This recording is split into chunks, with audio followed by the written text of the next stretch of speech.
Friendship ಕಷ್ಟಕಾಲ ಅಂತ ಬಂದಾಗ ಅವರು ಜ್ಞಾಪಿಸ್ಕೊಳ್ಳೋ ಹೆಸರುಗಳೆಲ್ಲ ಯಾವುದು ನಮ್ಮ ಇಂಡಸ್ಟ್ರಿನಲ್ಲಿ ಇಲ್ಲದೆ ಇರೋ ಕೆಲವು ಹೆಸರುಗಳೇ. ಆ್ಯಂಡ್ ಕೆಲವುದು ಅಲ್ಲೊಂದು ಇಲ್ಲೊಂದು ಇರೋ ಹೆಸರುಗಳು ಇರುತ್ತೆ. ಸೊ ಆ ಥರ ಇಂಡಸ್ಟ್ರಿನಲ್ಲಿ ಈಗ ಬೈದೇನ್, ಅರ್ಚನಾ ಉಡುಪ ಮತ್ತು ಎಲ್ಲರೂ ಒಂದು ಫ್ರೆಂಡ್ಶಿಪ್ ಒಂದು ಸರ್ಕಲ್ ಇರುತ್ತಲ್ಲ, ಹೌದು. ವೃತ್ತಿ ಸ್ನೇಹಗಳು ಅಂತ. ಸೊ ಆ ಸ್ನೇಹಗಳು ಯಾವತ್ತು ಪರ್ಸ್ನಲ್ ಲೈಫ್ನ ಸ್ನೇಹಕ್ಕೂ ಅವನೇ ಕಷ್ಟ ಕಾಲಕ್ಕೆ ನಿಲ್ತಾರೆ ಅನ್ನೋ ಸ್ನೇಹಗಳು ಯಾವ್ದಾದ್ರು ಇದೆಯಾ? ಅಲ್ಲ, ಅಂದರೆ ಈಗ ಹೇಳಿದಲ್ಲ, ಸಂಗೀತ ಮತ್ತು ರಮ್ಯಾ ನಾವು ಚೈಲ್ಡ್ಹುಡ್ಡಿಂದನೇ ತುಂಬ ಕ್ಲೋಸು. ಸಂಗೀತನ ನಂತಂದು ಅರ್ಚನಾ ಉಡುಪಾಗೂ ನನಗೊಂದು ಗ್ಯಾಪ್ ಆಗೋಯ್ತು ಮಧ್ಯ. ನಾವು ಆಮೇಲೆ ಯಾವುದೋ ಒಂದು ಫಂಕ್ಷನಲ್ಲಿ ಮಜಾ ಟಾಕೀಸಲ್ಲಿ ಸಿಕ್ಕಿದಾಗಲೇ ಮತ್ತೆ ನಾನು ಅವಳು ಟಚ್ಗೆ ಬಂದಿದ್ದು. ಸೊ ಹಂಗಾಗಿ ಇವತ್ತು ಅವಳು ನಿಲ್ತಾಳೆ. ನಾನು ಹೇಳಿದೆ, ನನಗಿರೋ ಫ್ರೆಂಡ್ಸ್ ತುಂಬ ಒಳ್ಳೆ ಫ್ರೆಂಡ್ಸ್ ಇದ್ದಾರೆ ನನಗೆ. ಐ ಡೋಂಟ್ ನೋ, ನಾನು ಯಾರನ್ನೂ ಏನು ಹೇಳ್ತಾರೆ ಚಾಯ್ಸ್ ಇದೆಲ್ಲ ಇಲ್ಲ. ನಂಗೆ ಒಳ್ಳೆ ಫ್ರೆಂಡ್ಸ್ ಸಿಕ್ಕಿದ್ದಾರೆ. ಅದ್ರಲ್ಲಿ ನಾನು ಯಾವಾಗಲೂ ಹೇಳಿದ್ರೆ ನಾನು ರಮ್ಯಾ ತುಂಬ ನೆನೆಸ್ಕೋತೀನಿ ಅವಳನ್ನ, ರಮ್ಯಾ ಮನೋಜ್ನ. ಯಾಕಂದರೆ ಅಂಥ ಕಷ್ಟ ಕಾಲದಲ್ಲಿ ನಿಲ್ಲೋದಿದೆಯಲ್ಲ, ಅದು ತುಂಬ, ಅದು ಜೊತೆಗೆ ಇವರಿಬ್ಬರು ತುಂಬ ಸಪೋರ್ಟ್ ಆಗಿರೋರು. ಏನಾದ್ರು ಬೇಕಿದ್ರೆ ಹೇಳು, ಮಾಡೋಣ ಹಂಗೆ ಹಿಂಗೆ ಅಂತ. ಅದಾದಮೇಲೂ ಜೊತೆಗೆ ನಿಂತವರಿದ್ದಾರೆ. ಯಾಕಂದ್ರೆ ಬೇಕಲ್ಲ ನನ್ನ ಸಪೋರ್ಟ್ಗೆ. ಕಾತ್ಯಾಯಿನಿ ಅಂತ ಅವಳು, ಆಮೇಲೆ ಇವಾಗ ಕೀರ್ತಿರಾಮ್ ಅಂತ. ಈಗ ನಮ್ಮದು ಮೇಕಪ್ ಸ್ಟುಡಿಯೋನೇ ಇದೆ, ನಾವಿಬ್ಬರು ಪಾರ್ಟ್ನರ್ಸ್ ಅದರಲ್ಲಿ. ಸೊ ಆ ಸಪೋರ್ಟ್ ಬೇಕು, ಒಂದು ಮಾರಲ್ ಸಪೋರ್ಟ್ಗಾದರೂ ಭಾಳ. ನನಗೆ I am so lucky in that way. And Lakshmi Vijay ಅವಳು ಅಷ್ಟೇ. ಅವಳಂತೂ ನಾನು ಒಂದ್ಸಲ ಸೂಸೈಡ್ ಮಾಡ್ಕೋಬೇಕಂತ ಡಿಸೈಡ್ ಮಾಡಿಬಿಟ್ಟಿದ್ದೆ. ಅದು ಹೆಂಗೆ ಗೊತ್ತಾಯ್ತು, ಫೋನ್ ಮಾಡ್ಬಿಟ್ಟು ಏನೋ ಮಾಡ್ತಾಯಿದ್ದೀರಾ, ನೀವು ಏನು ಮಾಡ್ತಿದ್ದೀರಾ ಅಂತ. ಬನ್ನಿ ನೀವು. ಸೊ ಈ ಥರದ್ದೆಲ್ಲ ಹೇಳಿದಾಗ ಕೆಲವು ಸತಿ ಇಂಟ್ಯೂಷನ್ನು ಅದ್ರ ಬಗ್ಗೆ ಎಷ್ಟು ಮಾತಾಡ್ತೀವೋ, ಈ ಆಸ್ಟ್ರಾಲಜಿ, ಹೌದು, ಇದೆಲ್ಲ ನಂಬ್ತೀಯ ನೀನು? ಸಿಕ್ಕಾಪಟ್ಟೆ ನಂಬ್ತೀನಿ. ವರ್ಕೌಟು ಆಗಿದೆ ನನಗದು. ಅಂದರೆ ಕೆಲವು ಸಲ ನನಗೇನೋ ಒಂಥರ ಯಾಕೋ ಸರಿ ಹೋಗ್ತಿಲ್ವಲ್ಲ ಅಂತ ಅಂದಾಗ ಏನೋ ಹೋಗಿ ನಾನು ದೇವ್ರನ್ನ ತುಂಬ ನಂಬ್ತೀನಿ ದೇವ್ರನ್ನ, ಈಶ್ವರ ನಂಗೆ ತುಂಬ ಇಷ್ಟ, ತುಂಬ ನಂಬ್ತೀನಿ. ಸೊ ಅವರೇ ಇವತ್ತವರೆಗೂ ಏನು ನಡೆಸಿದ್ದು ಅದು ನಮ್ಗೆ ಈಶ್ವರನೇ ನಡೆಸಿರೋದು.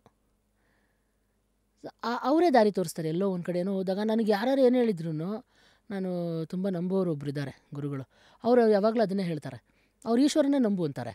ಆಮೇಲೆ ಏನು ಗೊತ್ತಾ, ಏನೋ ಒಂದು ಇದು ಮಾಡಿಸಿ ಅದು ಮಾಡಿಸಿದಲ್ಲ, ಇಂಥ ದೇವಸ್ಥಾನಕ್ಕೆ ಇಂಥ ಟೈಮಲ್ಲಿ ಹೋಗು, ಅವಾಗ ಒಳ್ಳೆ ಎನರ್ಜೀಸ್ ಇರುತ್ತೆ. ಅವ್ರು ಹೇಳೋದೇನೆಂದರೆ ಒಂದು ಒಳ್ಳೆ ಎನರ್ಜಿ ತೊಗೋಬೇಕು ಯಾವತ್ತೂ. Can you help us understand ಆ ಟೈಮಲ್ಲಿ ಹೋದರೆ ಆ ಎನರ್ಜಿ ಇದೆಯಲ್ಲ? ಅಂದರೆ ಉದಾಹರಣೆಗೆ, ಅಂದರೆ ಈಗ ಪ್ರದೋಷ ಕಾಲ ಅಂತಾರೆ. ಏನಂಗಂದರೆ ಸಂಜೆ ಹೊತ್ತು ಒಂದು 6 ಗಂಟೆಯಿಂದ 6:30, 5:30 6 ಗಂಟೆ 6:30, ನಂಗೆ ಗೊತ್ತಿಲ್ಲ ಅದು ಪ್ರದೋಷ ಅಂತಾರಲ್ಲ ಅಂತ, ಯಾಕಂದ್ರೆ ನಾನೆಲ್ಲ ಮಿಕ್ಸ್ ಮಾಡಿಬಿಡ್ತೀನಿ ಆಮೇಲೆ. ಬಟ್ ಕೆಲವು ಟೈಮಿಂಗ್ಸು, ಸೊ 5:30 6 ಗಂಟೆ, 5:30 6:30 ಒಳಗಡೆ ಸೋಮವಾರದದ್ದು ತುಂಬ ಒಳ್ಳೇದಂತೆ. ಈಶ್ವರನ ದರ್ಶನ ಮಾಡಿದ್ರೆ ಸಂಜೆ ಓಕೆ, ತುಂಬ ಒಳ್ಳೇದಂತಾರೆ. ಸೊ ಆ ಥರ ಅದನ್ನು ನಂಬಿದೆಯಾ, ವರ್ಕೌಟ್ ಆಗಿದೆ? ಹಾಂ, ಡೆಫಿನೆಟ್. ನಂಗೆ ತುಂಬ ಏನೋ ಒಂದು ನಂಗೆ ಆಗ್ತಾನೇ ಇಲ್ಲ ಅಂತಂದಾಗ ನಾನು ಹಂಗೆ ಹೋದಾಗ ಅದು ನನಗೆ ವರ್ಕ್ ಆಗಿದೆ ಅದು. And you also spoke about astrology. ಯಾರನ್ನ ನಂಬ್ತೀಯ ಕೇಳ್ಬೋದಾ? ಯಾರು ಅಂತ ಇಲ್ಲ, ನಾನು ನಂಬ್ತೀನಿ. ನಮ್ಮ ಇದರಲ್ಲೇ ಇದ್ದಾರೆ, ನಮ್ಮ ಸ್ಟುಡಿಯೋ ಇದೆಯಲ್ಲ ಅಲ್ಲಿ ಕೆಳಗಡೆನೇ ಒಬ್ಬರಿದ್ದಾರೆ, ಶ್ಯಾಮಲಾ ಅಂತ ಒಬ್ಬರಿದ್ದಾರೆ. ಅವ್ರು ಹೇಳಿದ್ರು, ಅವ್ರನ್ನ ಯಾಕೆ ನಾನು ನಂಬ್ತೀನಿ ಅಂದರೆ, ಈಗ ಅಸ್ಟ್ರಾಲಜಿ ಅಂದ ತಕ್ಷಣ ನಾವು ಈ ಕವಡೆ ಹಾಕ್ದೆ ಹಿಂಗಾಗ್ದೆ ಹಂಗೆ ಬಂತು. ಐಮ್ ಸಾರಿ, ಅದು ಬೇರೆ ಥರ ತಗೋತಾರೆ, ನನಗೆ ಗೊತ್ತಿಲ್ಲ. ಹಂಗಿದ್ರೆ ಎಡಿಟ್ ಮಾಡ್ಕೊ. ಬಟ್ ಅಂದರೆ ಎಲ್ಲರದು ಅವ್ರವ್ರ ಸ್ಟೈಲು, ಅವ್ರ ನಂಬಿಕೆಗಳೇ. ಎಕ್ಸಾಕ್ಟ್ಲಿ ವರ್ಕ್ ಆಗಿರೋದು ಇವ್ರು ಹೆಂಗೆ ಹೇಳ್ತಾರೆ ಅಂದರೆ, ಸೈಂಟಿಫಿಕಲಿನೂ ನಮ್ಗೆ ಎಕ್ಸ್ಪ್ಲೇನ್ ಮಾಡ್ತಾರೆ. ಹಂಗಾಗಿ ನನ್ನ ತಲೆಗೆ ಹೋಗುತ್ತೆ. ಅಂದರೆ ಇದು ಯಾಕೆ ಈ ಥರ ಮಾಡಬೇಕು, ಈಗ ಇಂಥ ಟೈಮಲ್ಲೇ ಯಾಕೆ ಅದನ್ನು ಸೇವನೆ ಮಾಡಬೇಕು. So you want scientific reasoning, logical reasoning too ಏನೋ ಒಂದು ಸುಮ್ಮನೆ ಮೂಢನಂಬಿಕೆ ಆಗಬಾರ್ದು. ಅದಕ್ಕೊಂದು ಪ್ರಾಪರ್ ಆಗಿದ್ದು. ಆಮೇಲೆ ಅದರಿಂದ ನಂಗೆ ರಿಸಲ್ಟ್ ಒಳ್ಳೇದು ಸಿಕ್ಕಿದಾಗ ಡೆಫಿನೆಟಾಗಿ ನಾನು ನಂಬ್ತೀನಲ್ವ. ನೆಕ್ಸ್ಟ್ ಟೈಮ್ 1 ಸಲ ಅಲ್ಲ 2 ಸಲ 3 ಸಲ ಸಿಕ್ಕಿದಾಗ ಡೆಫಿನೆಟಾಗಿ ನಂಬ್ತೀನಿ ನಾನು ಅವಾಗ. ಸೊ ಅವರ ಒಂದು ಪ್ರಿಡಿಕ್ಷನಲ್ಲಿ ನಿಜ ಆಗಿರೋವಂಥದ್ದು ಏನೇನು? ಒಂದು, ನಾನು ಸ್ಟುಡಿಯೋ ಸ್ಟಾರ್ಟ್ ಮಾಡಬೇಕಂದ್ರೆ colours I wanted to go for proper colour. ಅಂದರೆ ನನಗೆ ಮತ್ತು ನನ್ನ ಪಾರ್ಟ್ನರ್ ಕಲರ್ ಮ್ಯಾಚ್ ಆಗೋವಂಥ ಕಲರ್ ಬೇಕು. ಇದೆಲ್ಲ ತುಂಬ ನೋಡ್ತಿದ್ದೆ ನಾನು. ಅದನ್ನು ಪ್ಲ್ಯಾನ್ ಮಾಡಿದಾಗ ಹೇಳಿದ್ರು ಇದಂತ. ಆಮೇಲೆ ಅದು ಸ್ಟುಡಿಯೋ ನಿಜವಾಗ್ಲೂ ಹೇಳ್ತೀನಿ, ಬೈ ಗಾಡ್ಸ್ ಗ್ರೇಸ್ ತುಂಬ ಚೆನ್ನಾಗಿ ನಡೀತಾ ಇದೆ. ತುಂಬ ಚೆನ್ನಾಗಿ ನಾವು ತುಂಬ ಜನಕ್ಕೆ ಕೆಲಸ ಕೊಡ್ತಾ ಇದ್ದೀವಿ. ನಾನು ಹೇಳಿದ್ರೆ ಸಿಂಗಲ್ ಪೇರೆಂಟ್ಗಳು ಬರ್ತಾರೆ, ಮದರ್ಗಳು ಪಾಪ ಬಂದು ಹೇಳ್ಕೊತಾರೆ ಅನ್ನೋದು, ಅವ್ರಿಗೆಲ್ಲ ಕೆಲಸ ಕೊಡ್ತಾ ಇದ್ದೀವಿ. ದುಡ್ಡು ಕೊಡೋದಕ್ಕಿಂತ ಕೆಲಸ ಕೊಡೋದಿದೆಯಲ್ಲ, ಅದು ಸೂಪರ್. ಅದು ತಟ್ಟೆ ಹಾಕಬಾರ್ದು, ಅನ್ನನ ಹೆಂಗೆ ಬೆಳ್ಕೋಬೇಕು ಅದು ತೋರಿಸ್ಬೇಕು. ಈಗ ಕಲಿಸೋದ್ರ ಜೊತೆಗೆ ಆಮೇಲೆ ನಮ್ದು ಇನ್ನೊಂದೇನಿದೆ, ನಮ್ಮ ಸ್ಟುಡಿಯೋನಲ್ಲಿ ಒಂದೊಂದು ಬ್ಯಾಚ್ಗೆ ಒಬ್ಬರಿಗೆ 10 ಜನ ತೊಗೋತೀವಿ ಒಂದು ಬ್ಯಾಚಲ್ಲಿ. ಒಬ್ಬರು ಅದರಲ್ಲಿ ತುಂಬ ಕಷ್ಟ ಇರೋರಿಗೆ ಫ್ರೀಯಾಗಿ ಹೇಳ್ಕೊಡೋದು. ಹೌದಾ? ಹೌದು. ಏನಿದು ಅಕಾಡೆಮಿ ಹೆಸರು? ಇದು RK ಟಾಪ್ ನಾಚ್ ಸ್ಟುಡಿಯೋ ಅಂತ. RK ಅಂದರೆ R ಅಂದರೆ ನಾನು, K ಅಂದರೆ ಕೀರ್ತಿರಾಮ್. ಸೊ ನಮ್ದು ಏನಂದರೆ ಇವೆಂಟ್ಸ್ ಕೂಡ ಮಾಡ್ತೀವಿ ಇದರಲ್ಲಿ. ಮ್ಯಾರೇಜ್ ಇವೆಂಟ್ಸು ಅದು ಇದೆಲ್ಲ ತಗೋತಾ ಇರ್ತೀನಿ ಸೊ ಇವೆಂಟ್ಸು ಮಾಡ್ತಾ ಇದೆಯಾ, ಹೌದು. ಇದು ಸ್ಟುಡಿಯೋನೂ ಇದೆ, ಹೌದು. ಈ ಮಧ್ಯದಲ್ಲಿ ಜ್ಯುವೆಲ್ರಿ ಬಿಸ್ನೆಸ್. ಜ್ಯುವೆಲ್ರಿನೂ ಇದೆ. ಓ ಜ್ಯುವೆಲ್ರಿನಲ್ಲಿ ಇವಾಗ ಏನಾಯ್ತು ಅಂದರೆ ತುಂಬ ಕಾಂಪಿಟೇಷನ್ಸ್ ಇರೋದ್ರಿಂದ ಸ್ವಲ್ಪ ಸ್ಟೋನ್ಸು ಅದು ಇದು ಅದನ್ನು ಮ್ಯಾನೇಜ್ ಮಾಡ್ತಾ ಇದ್ದೀವಿ. ಸ್ಟೋನ್ಸ್ ಅಂದರೆ ನಮ್ಮದೇ ಇದು ಬರ್ತಾರೆ gems and stones, precious stones. Precious stones, crystals ಅದೇನೋ ಬರುತ್ತಲ್ಲ ಅವೆಲ್ಲ ಮಾಡ್ತಾ ಇದ್ದೀವಿ ಇವಾಗ. ಸೊ ನೀನು ರೀಚ್ ಮಾಡಬೇಕಂದ್ರೆ ಇನ್ಸ್ಟಾದಲ್ಲೇನಾ? ಹಾಂ, RK Silvers ಅಂತಂದರೆ RK Silvers ಅಂತಲೇ ಪೇಜ್ ಇದೆ. ಯೂಶ್ವಲಾಗಿ ನಮ್ಗೆ ಆನ್ಲೈನೇ ಜಾಸ್ತಿ ಬರೋದು. RK Silvers. RK Silvers. ಆಮೇಲೆ ಮೇಕಪ್ ಅದು ಇದು ಅಂದರೆ RK Top Notch ಸ್ಟುಡಿಯೋ ಅಂತ ಮಾಡಿದ್ರೆ. ಸೊ ಹೀಗಾಗಿ ಜೀವನ ಅನ್ನೋದು ಎಲ್ಲದಲ್ಲೂ ಮನಸ್ಸಿದ್ರೆ ಮಾರ್ಗ ಅಂತಾರಲ್ಲ, ಆ್ಯಕ್ಚುಲಿ ನಿಜ ಅದು. ಇಲ್ಲ ಗುರು, ಈಗ ನಾಳೆ ಕೆಲಸ ಇಲ್ಲ ಅಂತಂದರೆ ಏನಾರು ಒಂದು ಬೇಕು ಬ್ಯಾಕ್ ಎಂಡು. ಯಾಕೆಂದರೆ ಈ ಆರ್ಕೆಸ್ಟ್ರಾಸು ಅಥವಾ ಪರ್ಫಾರ್ಮೆನ್ಸಸ್ಸು, ಮ್ಯೂಸಿಕ್ ಶೋಸ್ಗಳು ಕಾನ್ಸ್ಟೆಂಟ್ ಆಗಿರಲ್ಲ. ಈಗ ನೋಡಿ ಹೇಳ್ತೀನಿ, ಗಣೇಶ ಹಬ್ಬಕ್ಕೆ ನಾವೆಲ್ಲ ಹೆಂಗೆ ಪ್ರೋಗ್ರಾಮ್ ಮಾಡ್ತಿದ್ವಿ. ಒಂದು ಕಾಲದಲ್ಲಿ 20 ಪ್ರೋಗ್ರಾಮ್ ಅಂತ, ಒಂದು ದಿನಕ್ಕೆ 2 ಶೋ 3 ಶೋ ಮಾಡಿದವ್ರು ನಾವು. Yes yes. ಇವತ್ತು ವಾರಕ್ಕೆ ಒಂದಾಗೋಗಿದೆ. ಕಾಲಕ್ಕೆ ತಕ್ಕಂತೆ ಯು ನೀಡ್ ಟು ಅಪ್ಗ್ರೇಡ್ ಅಂದೆ. ಆಮೇಲೆ ಪ್ಯಾರಲಲ್ ಸೋರ್ಸ್ ನಾವು ಬರೋರ್ಗೂ ದಾರಿ ಮಾಡಬೇಕು. ನಾವೇ ಇರಬೇಕಂದ್ರೆ ಏನು ಚೆನ್ನಾಗಿರುತ್ತೆ. ಅಂದರೆ ಈಗ ಬೇರೆಯವ್ರು ದಾರಿ ಮಾಡಿಕೊಟ್ಟಿದ್ಕೆ ನಾವು ಬಂದ್ವಿ. ಸೊ ಹೊಸಬ್ರಿಗೆ ಅವಕಾಶ ಮಾಡಬೇಕು, ಅಲ್ಲೇ ನಾವೇ ನಿಂತ್ಕೋಬೇಕು ಅನ್ನೋದು ಒಂದು ಟೈಮ್ವರೆಗೂ. ಹೌದು, ನಾವು ಮಿಂಚಬೇಕು, ಎಲ್ಲ ಮಾಡಬೇಕು. ನಮ್ಗೊಂದು ಟೈಮ್ ಇರುತ್ತೆ, ಆವಾಗ ಫುಲ್ ಮಜಾ ಮಾಡಿ ನಮ್ದು ಏನು ತಾಕತ್ತಿದೆ ತೋರಿಸ್ಬಿಟ್ಟು ಬಂದ್ಬಿಡ್ಬೇಕು ಆಚೆ. ಯಾವ ಕಳ್ಸೋಕೆ ಮುಂಚೆ ನಾವು ಆಚೆ ಬರಬೇಕು. ಒಬ್ಬೊಬ್ಬಾ ಅಲ್ವಾ?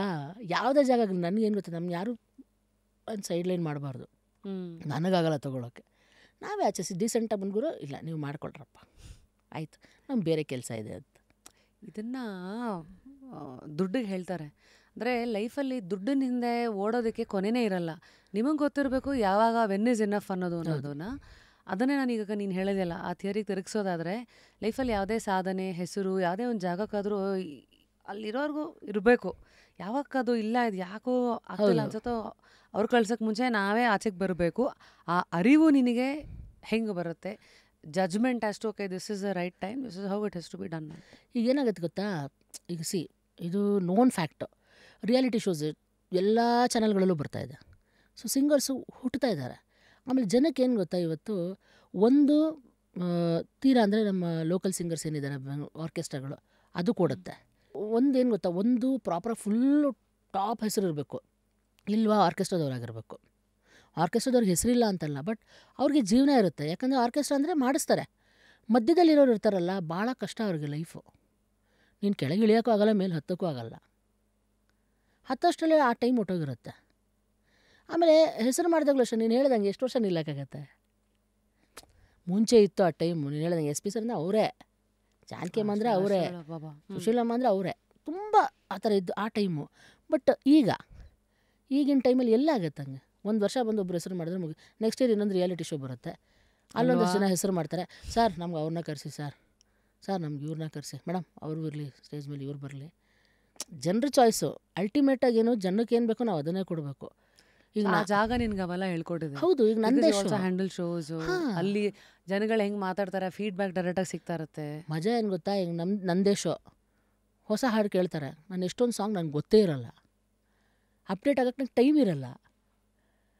ಆಮೇಲೆ ಕೆಲವು ನಮಗೆ ಕೆಲವು ಹಾಡುಗಳು ನಾವು ಕಲ್ತ್ಕೋತೀವಿ, ಕೆಲವು ಹಾಡುಗಳು ನಾವು ಕಲ್ತ್ಕೋತೀವಿ, ಕೇಳಿ ಇಷ್ಟಪಟ್ಟು ಮಾಡ್ಕೋ. ಕೆಲವು ಹಾಡುಗಳು ಏನು ಗೊತ್ತಾ, ಹೌದಾ ಅನ್ಕೋತೀವಿ, ಮನಸ್ಸಿಗೆ ಇಷ್ಟ ಆಗಬೇಕಲ್ವಾ ಕಲ್ತ್ಕೊಂಡು ಮಾಡೋಕ್ಕೆ. ಅದು ಇರೋ ಫ್ಯಾಕ್ಟ್. ಅದು ಯಾವುದೇ ಸಿಂಗರ್ ಇರ್ಬೋದು, ಇಲ್ಲ ಕಲೀಲೇಬೇಕು ಮಾಡಲೇಬೇಕು ಅಂದಾಗ ಮಾಡ್ತೀವಿ, ಇಲ್ಲ ಅಂತಲ್ಲ. ಬಟ್ ಇಲ್ಲದೆ ನನಗೆ ಗೊತ್ತಾ, ಅದನ್ನೊಂಥರ ಇರಲಿ ಬಿಡು ಅನ್ನೋ ಥರ ಮಾಡ್ಬಿಟ್ಟು. ಸೊ ಹಂಗೆ ಕೇಳಿದಾಗ ನಂಗೊಂದು ಅದನ್ನೆಲ್ಲ ಗೊತ್ತಿರೋಂಥ ಒಂದು ಯಂಗ್ಸ್ಟರ್ಗೂ ಬೇಕಾಗತ್ತೆ ನನಗೆ. ನಾನು ಹೋಗಿ ನಿಂತ್ಕೊಂಡು ಒಂದು 4 ಸಾಂಗ್ ಹಾಡಿದ್ರೆ ಸಾಕು. ಮಿಕ್ಕಿದ್ದಕ್ಕೆ ಹಾಡೋಕ್ಕೆ ಮೇಂಟೈನ್ ಮಾಡೋಕ್ಕೆ ಯಂಗ್ಸ್ಟರ್ಸ್ ಇರಲೇಬೇಕಾಗತ್ತೆ.